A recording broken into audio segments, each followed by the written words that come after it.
শ্যামলতলী নামে একটি গ্রামে বাস করত হারায়ণ সেন। সে তার স্ত্রী ও ছেলেকে নিয়ে সেই গ্রামে থাকতো। হারায়ণ ছিল একজন দুধ বিক্রেতা। তার নিজের গরুর দুধ বিক্রি করে সংসার চালাতো। এভাবে তাদের দিন যাচ্ছিল। খা খা, খেয়ে আমায় বেশি করে দুধ দিবি। হ্যাঁ গো, আমার রান্না হয়ে গেছে, এসো খাবার খেয়ে নাও। ঠিক আছে, চলো। এরপর হারায়ণ খাবার খেতে বসে আর খাবার খেয়ে গরুর দুধ ছেঁকে নেয়। এরপর সেগুলো সাইকেলে করে নিয়ে গ্রামে গ্রামে বিক্রি করতে থাকে। দুধ নেবে? দুধ, খাঁটি দুধ, 20 টাকা কেজি। আসুন আসুন। ও দাদা, এদিকে আসুন। এই দুধগুলো ভালো হবে তো, নাকি জল মিশিয়ে নিয়ে এসেছেন? আরে দিদি, কি যে বলেন! জল মেশানো দুধ বিক্রি করলে কি আর আমার সংসার চলবে? এই যে আমার গরুর দুধ, একদম খাঁটি। ঠিক আছে, তাহলে আমায় 1 কেজি দিন। এরপর মহিলাটি হারায়ণের কাছ থেকে 1 কেজি দুধ নিল। এভাবে হারায়ণ সারাদিন দুধ বিক্রি করতে লাগলো। অন্যদিকে হারায়ণের ছেলে রামু ছিল অনেক দুষ্টু। সে সারাক্ষণ তার বন্ধুদের সাথে আড্ডা দিত। মা, ও মা, খেতে দাও তো, বড্ড খিদে পেয়েছে। সারাদিন বন্ধুদের সাথে ঘুরে এখন নবাবের ছেলে খেতে এসেছে। বলি, পড়াশোনা কি করতে হবে না নাকি? সময় হলে এই পড়াশোনা আমি করে নিব, এ নিয়ে তোমার আর চিন্তা করতে হবে না। সময় আরো কবে হবে শুনি? হবে যা হবে, এবার খেতে দাও।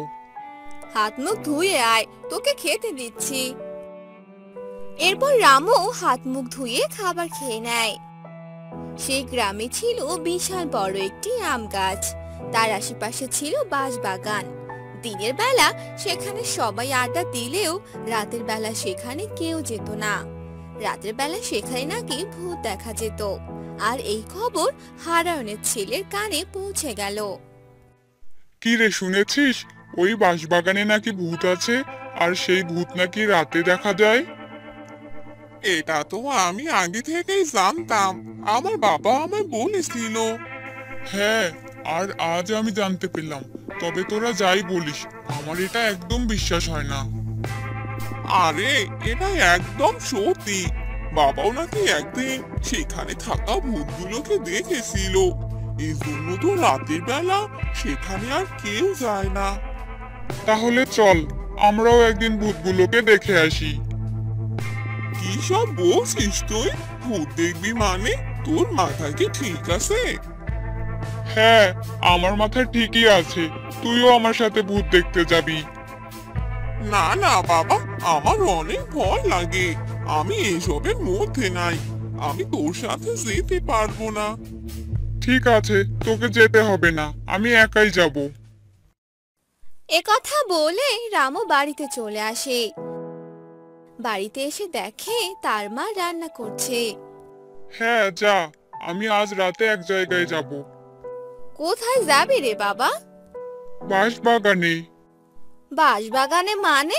তুই জানিস না ওখানে ভূত আছে? না না, ওখানে যাওয়া যাবে না। আরে মা, আমি তো ভূত দেখতেই যাব।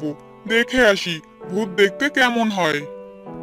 আজে বাজে চিন্তা না করে পড়তে বস। এরপর রামু ঘরে চলে গেল।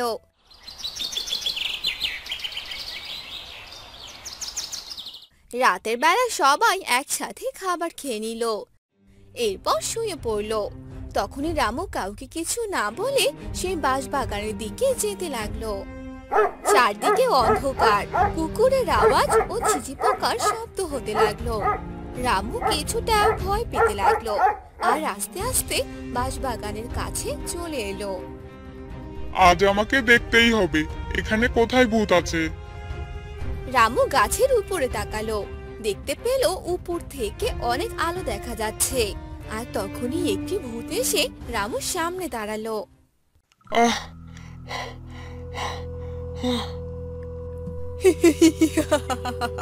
কিরে বেটা রামু, তুই এখানে কি করছিস? নিজের জীবনের ভয় কি করিস না নাকি? এত তাড়াতাড়ি মরতে এলি যে? তুমি কি ভূত? কেন রে, আমায় দেখতে কি তোর মায়ের মতো লাগছে নাকি? হ্যাঁ, এবার চল, তোকে সবার সামনে নিয়ে যাই। এবার আমার কি হবে? আমি যে সত্যি সত্যি ভূতের কবলে পড়ে গেলাম। এক কাজ করি, অজ্ঞান হওয়ার নাটক করি। এরপর সেই ভূতটি রামুর দিকে আসতে লাগলো, আর তখনই রামু অজ্ঞান হয়ে পড়ে গেল। আরে যা, এ তো মনে হয় মরে গেছে। না না, মরা মানুষের মাংস খাওয়া যাবে না। এ কথা বলে ভূতটি সেখান থেকে চলে গেল। ভূতটি চলে যাওয়ার পর রামু সেখান থেকে পালিয়ে বাড়িতে এলো। পরদিন সকালবেলা, কিরে রামু, এখনো ঘুম থেকে উঠছিস না যে? কিরে ওঠ, এ কি, তোর শরীরে যে অনেক জ্বর, এত জ্বর এলো কি করে? মা, কাল আমি বাঁশবাগানের ভূত দেখেছিলাম। কি ভয়ানক দেখতে ছিল। আমাকে বাঁচাও মা, ওই ভূত যে আমাকে মেরে ফেলবে। তোকে না বললাম বাঁশবাগানে না যেতে, দেখলি তো কি হলো এবার? আমি আর কখনো ওখানে যাব না মা। ঠিক আছে, তুই শুয়ে থাক। এ কথা বলে রামুর মা বাহিরে চলে গেল। আর এভাবেই অনেক দিন চলে গেল। একদিন রামুর বাবা হারায়ন দুধ বিক্রি করে বাড়ির দিকে আসতে লাগলো। এ কি, আমি কোন রাস্তা দিয়ে এলাম? এ যে বাঁশবাগানের রাস্তা। এবার আমি এই রাস্তা দিয়ে যাব কি করে? অনেক দূর তো চলে এসেছি, এবার তো ফিরে যেতেও পারছি না। না না, মনে হচ্ছে এই পথ দিয়েই আমাকে যেতে হবে। ভগবান, আজকের মতো ভূতের হাত থেকে আমায় বাঁচিয়ে নিও। এ কথা বলে হারায়ন জোরে সাইকেল চালিয়ে সে বাঁশবাগানের সামন দিয়ে যেতে লাগলো। আরে আরে, এ বেটা তো অনেক জোরে সাইকেল চালাচ্ছে। দাঁড়া, এবার একে যে উচিত শিক্ষা দিতে হবে। তাড়াতাড়ি করে এই বাঁশবাগান পার হতে পারলেই বাঁচি বাবা। অন্যদিকে সেই ভূত এসে হারায়নের সাইকেলের পিছনে বসে পড়লো, আর হারায়ন বাঁশবাগান পার হয়ে গেল। এবারের মতো ভগবান আমায় বাঁচিয়ে দিয়েছে। তখনই সে ভূতটি তার হাত হারায়নের কাঁধে রেখে দিল। এ এ আবার কাকার হাত রে বাবা? হারায়ন সাইকেল থামিয়ে পিছনে তাকালো। ভূত! ওরে বাবা, বাঁচাও! হারায়ন পালিয়ে যেতে ধরে, আর সে ভূতটি তাকে ধরে ফেলে আর গলায় কামড় বসিয়ে দেয়, আর হারায়নকে মেরে ফেলে। তাজা মানুষের রক্ত, কি যে মজা! রাত কেটে যায়। সকাল হতেই রামু ও তার মা হারায়নকে খুঁজতে থাকে, কিন্তু কোথাও খুঁজে পায় না। মনে হয় সেই ভূতটি আমায় খেতে না পেয়ে বাবাকে খেয়ে ফেলেছে। আমি যে অনেক বড় ভুল করে ফেলেছি। এরপর থেকে গ্রামের প্রতিটা মানুষ আরো সচেতন হয়ে ওঠে। নিঝুমপুর গ্রামে বকুল নামের এক লোক বাস করত। তার আপন বলতে কেউ ছিল না, সবে মাত্র পড়াশোনা শেষ করেছে। একদিন, ধুর বাবা, একা একা আর কত কাজ করব? আমাকে রেঁধে খাওয়ানোর মতো কেউ নেই। আর এই রোজ রোজ কাপড় কাচা, উফ, কি যে অসহ্য! বকুল নিজের কাপড় কাচতেছিল আর বক বক করছিল। তখনই সেখানে তার বন্ধু শ্যামল আসে। কিরে বকুল, একা একা কি বকবক করছিস? আর বলিস না, আমার কষ্ট কে আর বোঝে? তা তুই এত সেজে গুজে কোথাও যাবি নাকি? হ্যাঁ রে ভাই, পড়াশোনা তো শেষ, তাই শহরে চাকরির জন্য যাব। তুইও চল আমার সাথে। একা একা এই গ্রামে কি করবি? না রে ভাই, আমি যাব না। আমার বাবা মা নেই তো কি হয়েছে? এই বাড়িতে আমার বাবা মায়ের ছোঁয়া আছে। গ্রামে সবাই আমার আপনজন। এই গ্রাম ছেড়ে আমি কোথাও যাব না। দেখ, যেটা ভালো বুঝিস। কখনো শহরে গেলে আমার কাছে আসিস। আমি চললাম, অনেকটা পথ হেঁটে যেতে হবে। এরপর শ্যামল সেখান থেকে চলে যায়। এভাবে বকুলের দিন কাটতে থাকে।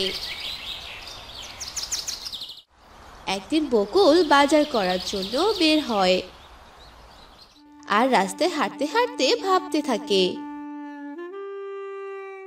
এভাবে আর কতদিন চলবো? কাজ তো কিছু একটা করতেই হবে, কিন্তু কি কাজ করব বুঝতেই পারছি না। কি কাজ করা যায়? এভাবে বকুল কিছুক্ষণ ভাবতে থাকে আর ওর মাথায় একটা বুদ্ধি এসে যায়। আমাদের গ্রামে তো চলার মতো কোনো যানবাহন নেই, সবাই পায়ে হেঁটেই চলাচল করে। আমি তো একটা অটোরিকশা কিনতে পারি, তাহলে তো সবাই খুব সহজেই চলাচল করতে পারবে। কিন্তু আমার কাছে তো পর্যাপ্ত টাকা নেই। এক কাজ করি, গ্রামের মোড়লের কাছে কিছু টাকা ধার নেই। এরপর বকুল গ্রামের মোড়লের বাসায় যায়। মোড়ল মশাই, মোড়ল মশাই, বাড়িতে আছেন? কে কে ডাকছে? ও বাবা বকুল, তা কি মনে করে আমার বাড়িতে আসলে বাবা? মোড়ল মশাই, আমার কিছু টাকা ধার লাগবে, আপনি কি আমাকে দিবেন? কিছুদিনের মধ্যেই পরিশোধ করে দিব। তা না হয় দিলাম, তা বাবা তোমার তো কিছুই নেই, টাকা না দিতে পারলে আমি কি করব? মোড়ল মশাই, আপনি চিন্তা করবেন না, খুব তাড়াতাড়ি টাকা পরিশোধ করে দিব। এরপর মোড়ল মশাই বকুলকে টাকা ধার দেয় আর বকুল সেই টাকা দিয়ে একটা অটো রিকশা কিনে আনে। ব্যাস, একটা কাজ শেষ, অটোটা কিনে ফেললাম।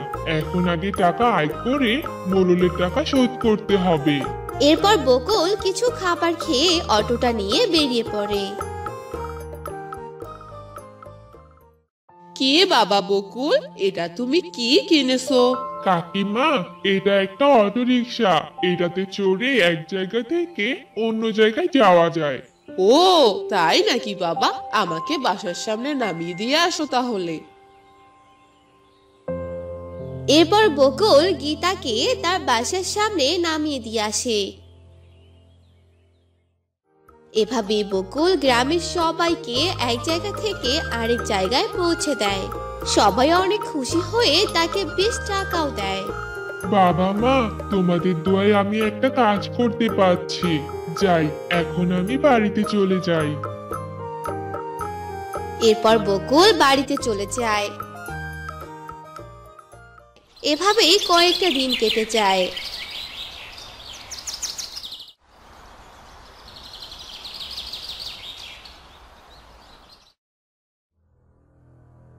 একদিন বকুল অটো চালাতে চালাতে বেশ রাত করে ফেলে। সে রাতে অটো নিয়ে বাসায় ফিরছিল। আজ অনেক দেরি করে ফেললাম, তাড়াতাড়ি বাড়িতে যাই। মনে হচ্ছে কেউ যেন সামনে দাঁড়িয়ে আছে। বকুলের অটোর সামনে সুন্দর এক রমণী দাঁড়িয়ে ছিল। এই অটো, দাঁড়াও। এত সুন্দর মেয়েকে দেখে বকুল পুরো অবাক হয়ে যায় আর এক দৃষ্টিতে তাকিয়ে থাকে। এই যে ভাই, কি দেখছেন? আমাকে একটু পৌঁছে দিন না। জি বলেন। আজব লোক, আমাকে একটু পৌঁছে দিন না। কোথায় যাবেন? গাবতলী। ঠিক আছে, উঠে পড়ুন। এরপর বকুল সেই মেয়েটাকে নিয়ে যেতে থাকে আর সে মনে মনে বলতে থাকে, মেয়েটাকে কি জিজ্ঞেস করব তার নাম কি? না থাক, কিছু যদি মনে করে, না বলেই ফেলি। আচ্ছা আপামনি, এত রাতে কোথায় যাচ্ছিলেন? কলেজ থেকে ফিরতে লেট হয়ে যায়। আমি প্রতিদিন এত রাতে বাসায় ফিরি। এত রাতে? ঠিক আছে, আমি শর্টকাট মন্দিরের সামনে দিয়ে নিয়ে যাচ্ছি। নিশ্চয়ই আপনার বাসায় সবাই চিন্তা করছে। না না, মন্দিরের সামনে দিয়ে আমি যাব না, আপনি সোজাই চলুন। এরপর বকুল মেয়েটিকে নিয়ে সোজায় যেতে থাকে।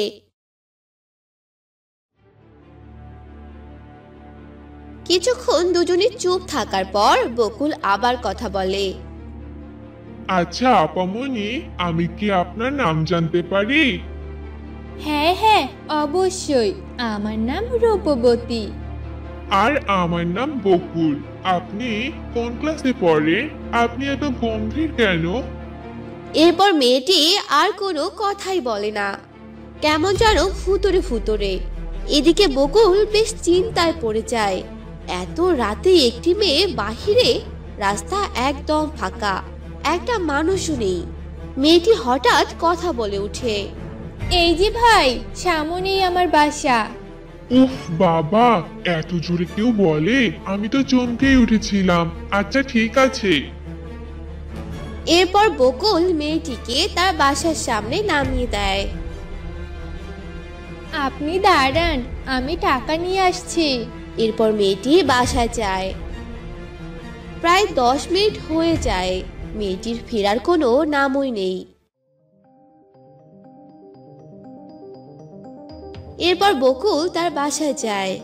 কেউ আছেন? হ্যালো, কেউ আছেন? কে কে ডাকছে? কে তুমি বাবা? রূপবতী নামের একটি মেয়ে 10 মিনিট আগে আমাকে দাঁড় করে রেখে এসেছে। উনি টাকা নিতে এসে খোঁজই নেই। আমার ভাড়াটা দিলে চলে যাব। কি বলছো বাবা? এই বাসাতে তো কেউ থাকে না। আমি বাসাটা পাহারা দেই। এই দেখো তো, ছবির মেয়েটি নাকি? হ্যাঁ হ্যাঁ চাচা, এই মেয়েটি। এই মেয়েটি তো অনেক বছর আগে রোড অ্যাক্সিডেন্টে পরিবার সহ মারা গেছে। মাঝে মাঝে অনেক রাতে মেয়েটিকে দেখা যায়। কি বলছেন এসব? তাহলে তাহলে কি উনি? বকুল মনে অনেক কষ্ট পায়। আসলে তার শেষ রাতের যাত্রীটি ছিল একটি মেয়ের আত্মা, যে বকুলকে দেখা দিয়েছিল। আর বকুল সেই মেয়েটিকে দেখার পর তার মনে এক প্রকার ভালো লাগা তৈরি হয়েছিল।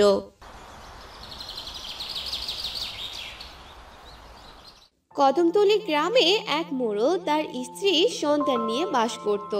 মোড়লের মেয়ে বেশ বড় হয়েছে, দেখতে যেমন সুন্দর তেমনি ভদ্র নম্র একটি মেয়ে।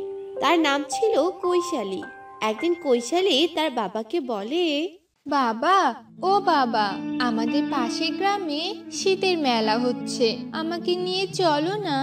আরে মা, আমি কিভাবে যাই বলতো? আমার যে একটুও সময় নেই। এই কথা শুনে কৈশালীর মনটা খারাপ হয়ে যায়। সে বলে, আসলে বাবা, তুমি আমাকে ভালোই বাসো না, তাই তো আমাকে কোথাও নিয়ে যাও না। দেখো পাগলি মেয়ের কথা, আমার রাজকন্যার জন্য এক রাজপুত্র আসবে, আর সে আমার মেয়ের সকল ইচ্ছা পূরণ করবে, বুঝেছিস? বাবা, তুমি এসব কথা রাখো তো, আমি কখনো বিয়েই করব না। আমি তোমাদের ছেড়ে কোথাও যাব না। হা হা হা হা, পাগলি মেয়ে আমার। এভাবেই মোড়লের মেয়ে আর মোড়লের সুন্দরভাবে দিন কাটছিল।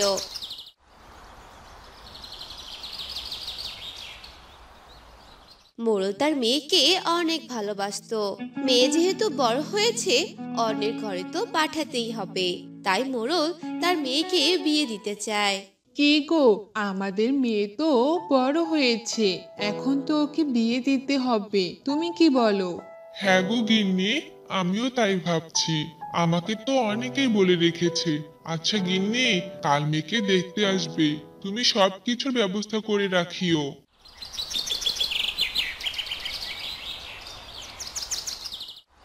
পরের দিন কৈশালীকে দেখতে পাত্রপক্ষ আসে। আপনাদের আসতে কোনো সমস্যা হয়নি তো? না না দাদা, আমাদের কোনো সমস্যা হয়নি। কৈশালীর হবু শাশুড়ি ছিলেন অনেক লোভী। তিনি মোড়লের বাসায় এসে মনে মনে ভাবে, বাবা, এই বাড়িতে রতনের বিয়ে হলে তো আমাদের কপাল খুলে যাবে। আমি এই বাড়িতেই রতনের বিয়ে দিব। তাহলে কথায় আসি, মেয়ে আপনাদের কেমন লেগেছে? মেয়ে তো আমার খুব পছন্দ হয়েছে, একেবারে সোনার টুকরা। আজই পাকা কথা সেরে ফেলি। কি বলেন বিআই সাহেব? হা হা হা, হ্যাঁ হ্যাঁ, ছেলে একদম রাজকুমার। কি বলো গিন্নি, তোমার কোনো আপত্তি আছে? এরপর খুব ধুমধামে কৈশালী আর রতনের বিয়ে হয়। বৌমা, বৌমা। জি মা, বলেন আপনার কি কিছু লাগবে?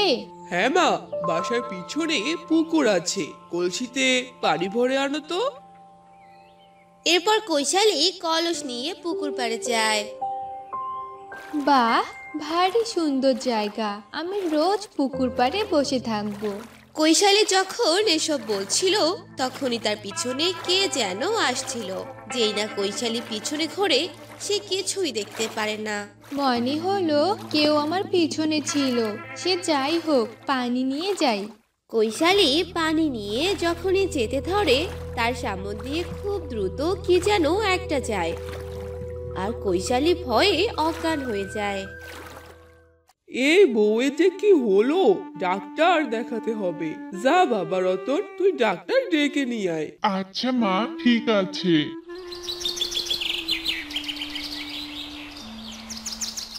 এরপর রতন রাতে স্ত্রীকে ডাক্তার দেখায়। কৈশালী সুস্থ হয়ে যায়। একদিন অনেক দিন থেকে সাজি না, আজ একটু সাজগোজ করি। এ কথা বলার পর কৈশালীর পিছনে আবার শব্দ হয়। কে কে ওখানে? কে আপনি? কৈশালী একটা সাদা কাপড় পরা মেয়েকে দেখতে পায়, আর তার পিছন পিছন পুকুর পাড়ে আসে। কে? দাঁড়ান বলছি। সাদা কাপড় পরা মেয়েটি দাঁড়িয়ে যায়। যেই না কৈশালীর দিকে তাকায়, ভূত ভূত। ভয় পেও না, তুমি ভয় পেও না। ভূত? আমি তোমার কোনো ক্ষতি করব না, তুমি ভয় পেও না। তোমার সাহায্য আমার যে বড্ড প্রয়োজন। আমাকে তুমি সাহায্য করলে আমি তোমার কিচ্ছু করব না। সাহায্য? কি সাহায্য? এ কথা বলতেই রতন পিছন থেকে কথা বলে ওঠে। কৈশালী, তুমি এ সময়ে পুকুর পাড়ে কি করছো? চলো, ঘুমাবে চলো। এভাবেই সেদিনের রাতটি কেটে যায়।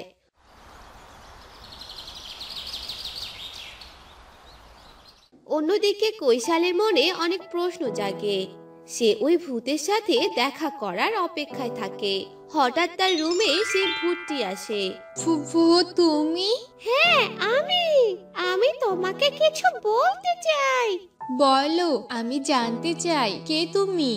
আমি নন্দিনী, আমি রতনের প্রথম স্ত্রী। আমরা ভালোবেসে বিয়ে করেছিলাম।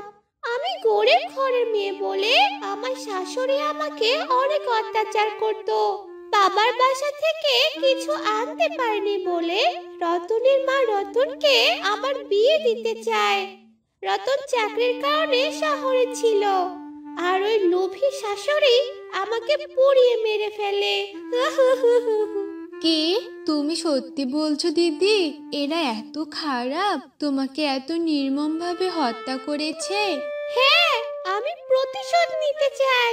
আমি প্রতিশোধ না নিতে পারলে আমার আত্মা কখনো মুক্তি পাবে না। তুমি আমাকে সাহায্য করো। হ্যাঁ দিদি, আমি তোমাকে সাহায্য করব। এরপর ভূতে কৈশালীর রূপ ধারণ করে। বৌমা, ও বৌমা, কোথায় তুমি? সবজিগুলো একটু কেটে দাও। এই যে মা, এই যে আমি। সে কে বৌমা? তুমি এভাবে কথা বলছো কেন? মা, আমাকে চিনতে পারছেন? মা, আমি। এ কি বড় বৌমা? তুমি কোথা থেকে এলে? হ্যাঁ মা, আমি প্রতিশোধ নিতে এসেছি আমি। বড় বৌমা, আমাকে মেরো না, আমাকে ক্ষমা করে দাও। মেরো না আমাকে। ক্ষমা? মরে বাদুই। এ কথা বলে ভূতটি তার শাশুড়ি গায়ে আগুন লাগিয়ে দেয়। মরে গেলাম রে, বাঁচাও। এরপর কৈশালীর শাশুড়ি পুড়ে মারা যায়। রতন অনেক ভেঙে পড়ে। কৈশালী রতনকে বলে, রতন, নন্দিনীকে? ইয়ে মানে আমার প্রথম স্ত্রী। তুমি তার নাম জানলে কিভাবে? এরপর কৈশালী রতনকে সব কথা বলে। ঠিক তখনই ওদের ওখানে ভূতটির সাদৃশ্য হয়। হ্যাঁ রতন, কৈশালী ঠিক কথাই বলেছে। তোমার মা আমাকে মেরে ফেলেছে, আমি আমার প্রতিশোধ নিয়ে নিয়েছি।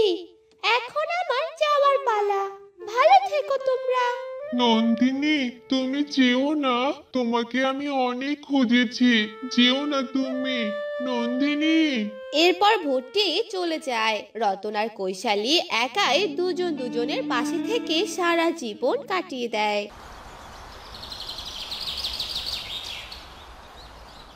অনেকদিন আগের কথা, একটি গ্রামে এক বুড়ি থাকতো। সে একাই একটি বাড়িতে থাকতো।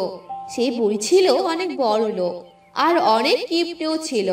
কাউকে কখনো সাহায্য করতো না। সে একাই রান্না করে খেত। একদিন রাতের বেলা, যাই রান্নাটা করেই ফেলি, খুব খিদে পেয়েছে। বুড়ির একটি ছোট রান্নাঘর ছিল। বুড়ি সেই রান্নাঘরেই রান্না করত। তারপর সেই বুড়ি রান্নাঘরে চলে গেল আর রান্না করতে লাগলো।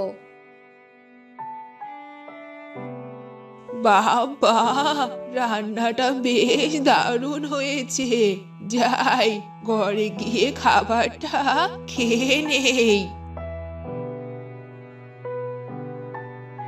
এই বলে সেই বুড়ি খাবার খেয়ে নিল আর তারপর ঘুমিয়ে পড়লো। আর সে বুড়ির বাড়ির গাছে একটি শাকচুন্নি থাকতো।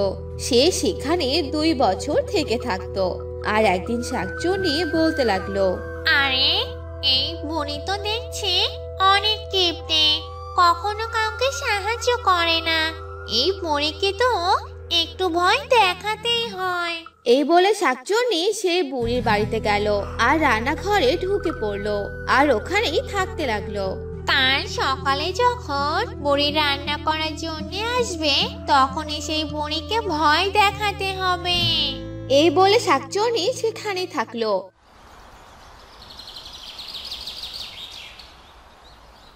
পরদিন সকালবেলা বুড়ি রান্না করার জন্য রান্নাঘরে গেল।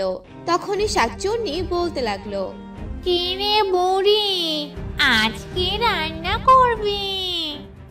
আরে কে কথা বলে? আরে বুড়ি, পিছনে তো তাকা, তাহলে তো দেখতে পারবি কে কথা বলছে।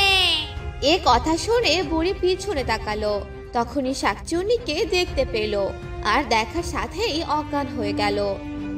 তখন শাকচুন্নি বলতে লাগলো, আরে আরে, এ দেখি আমাকে দেখে অজ্ঞান হয়ে গেল, এখন আমি কি করব? এই বলে শাকচুন্নি বুড়িকে তার ঘরে নিয়ে গেল আর তারপর সেই গাছে গিয়ে বসে পড়লো। এভাবেই অনেকদিন চলে গেল। একদিন সেই বুড়ির সন্তান চলে এলো। মা, মা, এই দেখো আমরা চলে এসেছি। আরে তোরা চলে এসেছিস, খুব ভালো করেছিস। আজকে থেকে তোরা এখানেই থাকবি। হ্যাঁ মা, আজকে থেকে আমরা এখানেই থাকবো। তুমিও এখন অনেক অসুস্থ। হ্যাঁ হ্যাঁ, খুব ভালো করেছিস।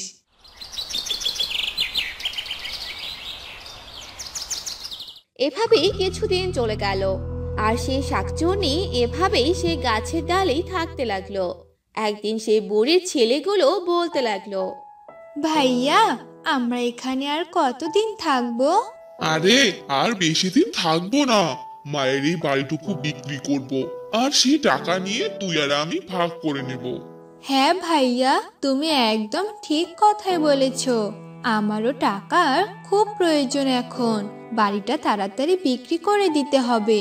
তারা 2 ভাই বোনের সব নিয়ে কথা বলতে লাগলো। তখনই সেই শাকচুন্নি এসব কথা শুনতে পেল আর বলল, ও তাহলে এই ব্যাপার। এই বুড়ির ছেলে মেয়ে দুটো তো অনেক খারাপ। এই বুড়ি সব সম্পত্তি নিতে যাচ্ছে। না না, এটা আর কখনোই হতে দেওয়া যাবে না। সব সম্পত্তি নিয়ে নিলে তো এই বুড়ি অনেক অসহায় হয়ে পড়বে। আমাকে কিছু একটা করতেই হবে। এই বলে শাকচুনি বুড়ির রান্নাঘরে ঢুকলো আর বলল, আমি এখন থেকে এই রান্নাঘরেই থাকবো, তাহলে ওদের সব কথা শুনতে পারবো। তারপর থেকে শাকচুনি বুড়ির রান্নাঘরে থাকতে লাগলো আর সব কাহিনী শুনতে লাগলো। আমরা তাহলে কালকেই মাকে বলবো, আর এই জায়গাটুকু বিক্রি করার কথা বলতে হবে। এই বলে তারা সেদিন রাতে ঘুমিয়ে পড়লো। পরদিন সকালবেলা, মা, তোমার এই বাড়িটা তো অনেক পুরনো হয়ে গেছে। তোমার এই বাড়িটা বিক্রি করলে কেমন হয় বলো তো? আর এটা বিক্রি করার পর তোমাকে আমাদের সাথে নিয়ে যাব। এসব তুই কি বলছিস বাবা? এই বাড়ি তুই বিক্রি করবি? হ্যাঁ মা, বিক্রি করে দাও। এই বাড়ি আর কয়দিন পর তো কেউ কিনতেও চাইবে না। হ্যাঁ বাবা, তোর যা ভালো হয় তাই কর। আচ্ছা মা, ঠিক আছে, তাহলে কালকেই একজন এই বাড়িটা দেখতে আসবে। আচ্ছা বাবা, ঠিক আছে। ও, তাহলে এই ব্যাপার। কালকে এখানে একজন আসবে বাড়ি দেখার জন্য।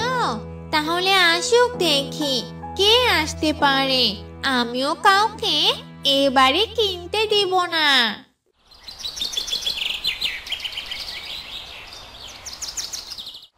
পরদিন সকালবেলা মোহন নামে এক লোক সে বাড়িতে আসলো আর ঘুরে ঘুরে বাড়িটা দেখতে লাগলো। তখনই বুড়ির ছেলে চলে এলো আর বলল, কি ব্যাপার চাচা, আপনার কি বাড়িটা পছন্দ হয়েছে? হ্যাঁ হ্যাঁ বাবা, বাড়িটা আমার বেশ পছন্দ হয়েছে। তাহলে তো বেশ ভালোই হলো। তাহলে আপনি আরো ভালো করে দেখেন, আমি আসছি। তারপর মোহন সে বাড়ি দেখতে লাগলো আর তখনই তার সামনে শাকচুন্নি হাজির হলো।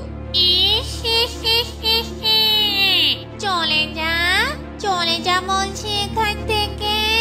কে কে কে তুমি? ছেড়ে দাও, ছেড়ে দাও আমাকে। তুই এখান থেকে চলে যা, তাহলেই তোকে আমি ছেড়ে দিব। এটা আমার বাড়ি, আমার বাড়ি তোকে কিনতে দিব না। হ্যাঁ হ্যাঁ, আমি এক্ষুনি চলে যাচ্ছি, আমাকে মেরো না তুমি। তারপর শাকচুন্নি মোহনকে ছেড়ে দেয় আর মোহন শাকচুন্নির হাতে ছাড়া পেয়ে দৌড়ে পালাতে লাগলো আর বাড়ি থেকে বের হতে লাগলো। আরে আরে, আপনি এভাবে দৌড়ে কোথায় যাচ্ছেন? বাড়ি কিনবেন না? না না, এই বাড়ি কেনা যাবে না। আরে কি হলোটা কি? ইনি এভাবে পালিয়ে গেল কেন? কিছুই তো বুঝতে পারলাম না। এরপর বুড়ির ছেলে ঘরে চলে গেল। সেই মোহন গ্রামের সবাইকে এ খবর জানিয়ে দিল যে বুড়ির বাড়িতে শাকচুন্নি আছে। তাই আর কেউ বুড়ির বাড়ি কিনতে এলো না। আর একদিন বুড়ির ছেলে মেয়ে চুপি চুপি বলতে লাগলো, এসব কি হয়ে গেল ভাইয়া? ভাবলাম বাড়িটা বিক্রি করে সব টাকা আমরা নিয়ে যাব, কিন্তু এখন তো বাড়িটাও বিক্রি করতে পারলাম না। হ্যাঁ, তাই তো দেখছি। মনে হয় বাড়িটা আর কেউ কিনবে না। বাড়িটা কেউ না কিনলে তো টাকাও পাবো না।